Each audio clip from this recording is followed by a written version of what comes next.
What's going on YouTube? It's Mike here, and today guys, in this video, I'm going to be reviewing the iPhoto app for the iPad and iPhone.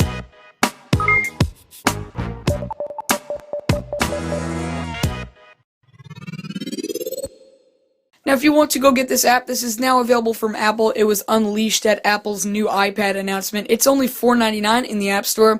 You can get it on an iPhone 4, an iPhone 4S, an iPad 2, or the new iPad, also known as the iPad 3rd generation. That's what I'm going to call it from now on, because that's just makes a little more sense. So, yeah, I went ahead and got this app to review for you guys. So, first thing when you open it, it comes instant on. If you have added any photo albums to your library or added more photos, it automatically updates really quickly, so you'll get them. So as you can see here, we have kind of an iBooks type of design, kind of a more futuristic shelf though. And here's my photos, well, at least albums. So here basically I have my camera roll, which I'm not going to open because there's personal pictures in there. But just for this video, I created a special album called Mike. Now this just has a couple photos in here. Here we have a picture of my Mac, my logo, school project, a really cool photo of me, shadow, the sky, Steve Jobs' next challenge picture, my old iPod Nano saying goodbye, and the video of my iOS 5.1 overview, which I filmed from my iPad, by the way. So, basically, you can view all of your photos with this app in one place if you do not want to use the Photos app that's already on the iPad, and it's got a pretty cool style, actually, and I would like to actually see Apple change the Photo app up the Photos app and make it look like this, although there kind of would be no purpose in buying the app. However, this design and interface is way cooler than what you get now. And I don't think you can pinch it to open, but there you go. Alright, so here you can see we have this really nice cloud photo. Now this is what I actually did take this. I took this on my iPhone 3GS over summer 2011. So what you can do with this is you can actually edit it around. Now you can't zoom in here, but you can also flick through your pictures as well if you want. So we're going to be selecting this photo today. So here I can go to edit, and then I have all these little magical tools on the bottom. I could really do anything. So I'll first show you the add a caption feature. So here I could say, hello. Done. And then I guess because this is just my first time using it, I guess that becomes the name of the photo. So I don't know how well you could see, but down in the corner it says hello, and then it says it up here in the top. Let me get my camera to focus in a little bit. There we go. Alright, and then up here, it says add a caption, so I guess I could just put, this is a blue sky here, I don't really know. And then also down here we have a crop feature. Now this gets really into depth, as you can see. I can put it on any angle I want if I move it around here. This is really cool. Let me just turn up my volume. You can hear sound effects when I tick it, and you can see I kind of also get a background to it so I know what I'm doing. So there I can kind of zoom out and kind of crop it to my liking. Zoom in, zoom out, do whatever I want. So let's say I want to turn it on an angle, get a pretty nice view of it. I like that. Okay, so then we can go here. We can go to, not sure what this does. Oh, this changes the lighting effect, so I can make it darker. This actually looks really impressive when it's darker, because this was during the sunset. That looks really cool. It kind of looks like fire, so I'll bring it up a little bit. I really like the way that looks. So that's how bright it is. This is like in the middle, which is the natural original picture. So I think right there is good. And here we have this little paint option. Then from here you can change the color balance, so I can make it completely black and white, or bring it full of color. I like that option. Here I guess I can change the cloudiness. Of course they are clouds, so I don't want to play with that because it kind of puts a bad effect on it. Here we have a little leaf. I guess this adds a little bit of, well, you could see green there, I guess contrast. I wouldn't know how to say it. And then let's say you have, I guess you could say that all these little, I guess you could say, toggles are kind of like for the objects that you're looking at. So for example, this is just the color, so I can bring this up a little and put a nice color. This is if you're looking at something like a cloud, like a big object. And then here's like a little object, like if you want to get into detail, and as you can see there's a little bit of green appearing down there, so kind of, get really in depth. So I'm going to leave a little bit of that there. And then like let's say you have a person and you want it to show up really good. Well, you can bring it in and kind of focus in. This isn't really a good example for that, though, because it's clouds. And then when I tap this here, you can see we get really all cool stuff here. You can see we have a magic wand that's actually kind of glittering. I don't know how well you could see it. My camera's pretty out of focus, and it's not really blended with the light, but it's kind of glowing here, so I'll go ahead and tap that. And there's how it looks repaired, so I guess it's putting it back to the original state, and you can see that these two options turned red here, so I guess if I put them back, the photo goes back to its original state, which I left it in. So the repair, let's say you do too much to your photo and you don't like how it's turning out, you can just hit that and you get rid of all the options that you just did. Red eye, let's say I wanted to fix red eye in the photo, obviously there is none, so it shall detect none. Don't know what this is. Oh, so I can actually slide it down here. Let's see what this is again. Saturate. What does that word say?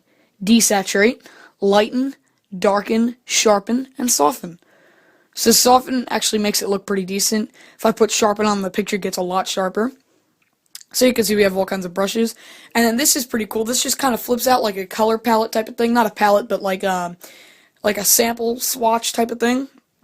So here I have all these options, which is really great. It's actually better than Photoshop because you get into depth with your hands and everything. So we'll go ahead and go with Aura. And then from here, I can move around my finger and select all of the options. Now, see, on a computer, this would be terrible because there are so many options with your fingers. So I have to give Apple an A+ on designing this whole program. I'll go ahead and go with black and white. So we can actually change. Oh, wow, that's really cool. Like, you could see it kind of pops out there, although it's a little too dark for me. Go to artistic. Maybe that'll be nice. That's really cool. You can see that the light tones kind of change around as I move it. I like that. Okay, just get the idea there. And so that's really it for that. And then here, we just go back to our simple effects. So here I have auto enhance, so that'll kind of bring out the photo, if you will say. But I don't like that, so I'm going to go back. Oh, that was wrong. So I don't know how to turn off auto enhance. There we go. There's an undo button. Hit it again. There we go. Back to the original state. Here we've just got a rotate button, so I can move it away. Oh, I did auto enhance again. So I can move it around any way I want if I really wanted to. I'm going to keep it in the original state.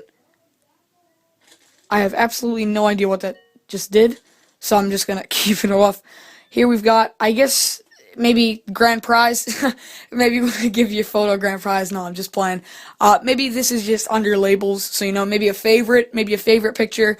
So maybe in the beginning of the album, yep, there we go. Favorites, edited. So once you start working with your photos, you automatically get brand new albums. So I could see here that my edited pictures are still in here. And then if I go back to albums, right away we get the edited photo. And if you notice, as I open these albums, it's really, really fast. There is no delay at all. So we'll go into favorites again. Look at some of the features. Here we have X, so we just got rid of it out of that album. I guess we deleted it. But good thing that we have the undo button. Oh, crap. Okay, now the photo is gone. But I'm sure that if... Nope, we don't have the undo button. Okay, so that picture's gone now. At least for my album, but if I wanted to go back into my regular photos, my camera roll, obviously I'm not going to show you that, but I could get it back and retrieve it, but I just deleted the photo that I edited, and once it's deleted, it deletes from everywhere. However, I'm sure that it's still somewhere in my camera roll, so I'll just edit this one up a little bit, alright? And then I guess when I'm done here, we have the copy effect, paste effect, remove effect, so I could play with the effects there. I can save it, I could put it in my journal, I have no idea what that is. Put it in my camera roll, put it on iTunes, email, Beam, print, Twitter, Flickr, Facebook, or watch it in a slideshow. So I'm just going to save it to my camera roll here.